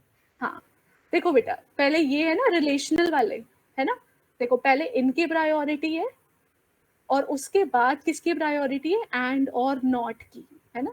और इसमें भी पहले एंड की प्रायोरिटी है, फिर और की प्रायोरिटी है। हम ग्रेटर देन इक्वल टू की भी है। हाँ, इन दोनों की सेम प्रायोरिटी है, double equal, greater than, less than, इनकी सेम प्रायोरिटी है। तो पहला जवाब क्या होगा, पहला जवाब है कि जो भी हमारे ये ऑपरेटर है इनको सॉल्व कर लो। तो देखो, मील इक्वल टू फ्रूट, इसका आउटपुट क्या आ गया, इसका ट्रू। आउटपुट आ गया ट्रू, वेरी गुड, ठीक है, ये हो गया true. Meal equal to sandwich, इसका आउटपुट आ गया फॉल्स, फॉल्स। ठीक है। Money greater than equal to true, sorry, ये क्या आ गया, फॉल्स। क्या जीरो बड़ा है, मनी में क्या है, जीरो। क्या जीरो बड़ा है 2 से, नहीं। क्या आ गया ये, फॉल्स। अब पहले और इवेलुएट हो कि पहले एंड इवेलुएट हो? एंड होगा मैम, पहले एंड होगा, फिर और होगा। फॉल्स एंड फॉल्स, क्या आंसर आया, फॉल्स। फॉल्स। ऐसे बना। अब ट्रू और फॉल्स क्या बना, और भी क्या होता है, अगर एक भी ट्रू है तो कंडीशन आंसर क्या आ मैच हो जाएगा, जाएगा, ट्रू ट्रू। हो जाएगा। तो इसलिए आंसर आएगा लंच बीइंग डिलीवर्ड। ठीक है बच्चों, आया समझ में कहाँ गड़बड़ थी? तो प्रेसिडेंस के हिसाब से एक करके इसको ब्रेक ब्रेक करके सॉल्व करना है, ठीक है। अमित, गामिनी, हितेश, दानिश, आया समझ में कैसे होगा ये? ठीक है, चलो अब एक क्वेश्चन हम और देखते हैं।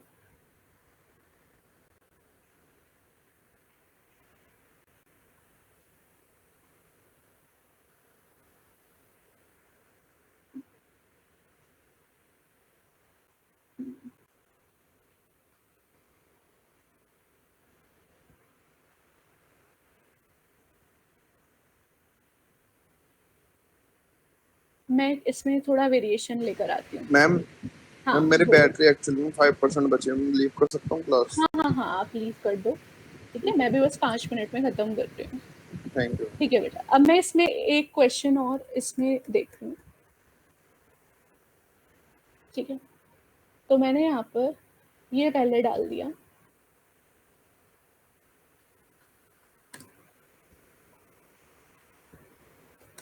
ठीक है। अब इसे सॉल्व करो। मैंने इसी क्वेश्चन में आपको चेंजेस कर दिए, एक ब्रैकेट लगा दिया, यहाँ पे नॉट लगा दिया। अब बताओ इसका आउटपुट क्या आएगा? अब इसको सॉल्व करके बताओ।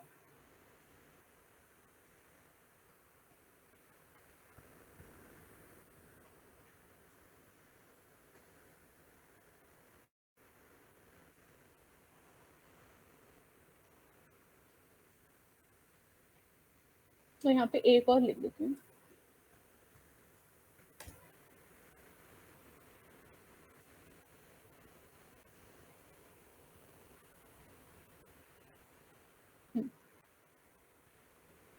तो ये क्वेश्चन में चेंज कर दिया है। अब इसका जवाब बताओ क्या आएगा?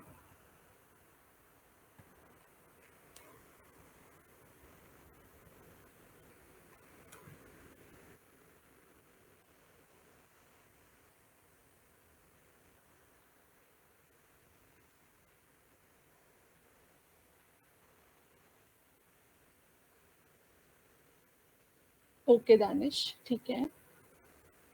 ओके,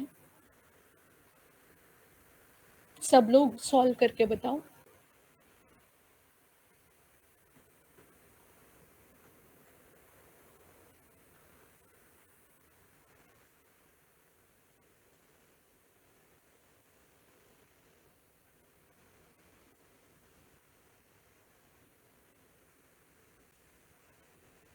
हम्म,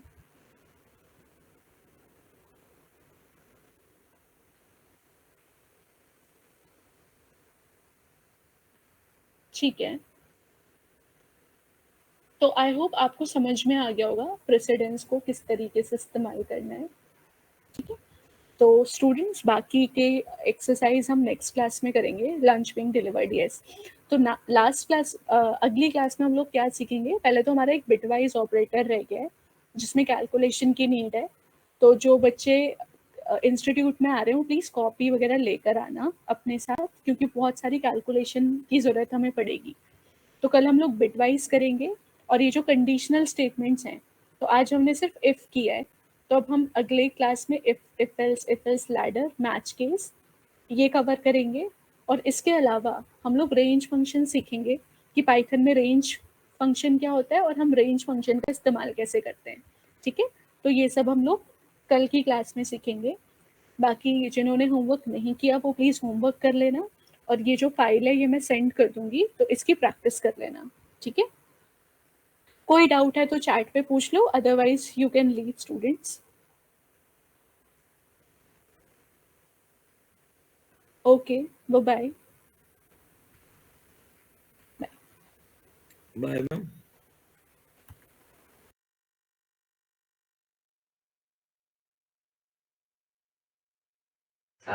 ओ सार्थक दल्ले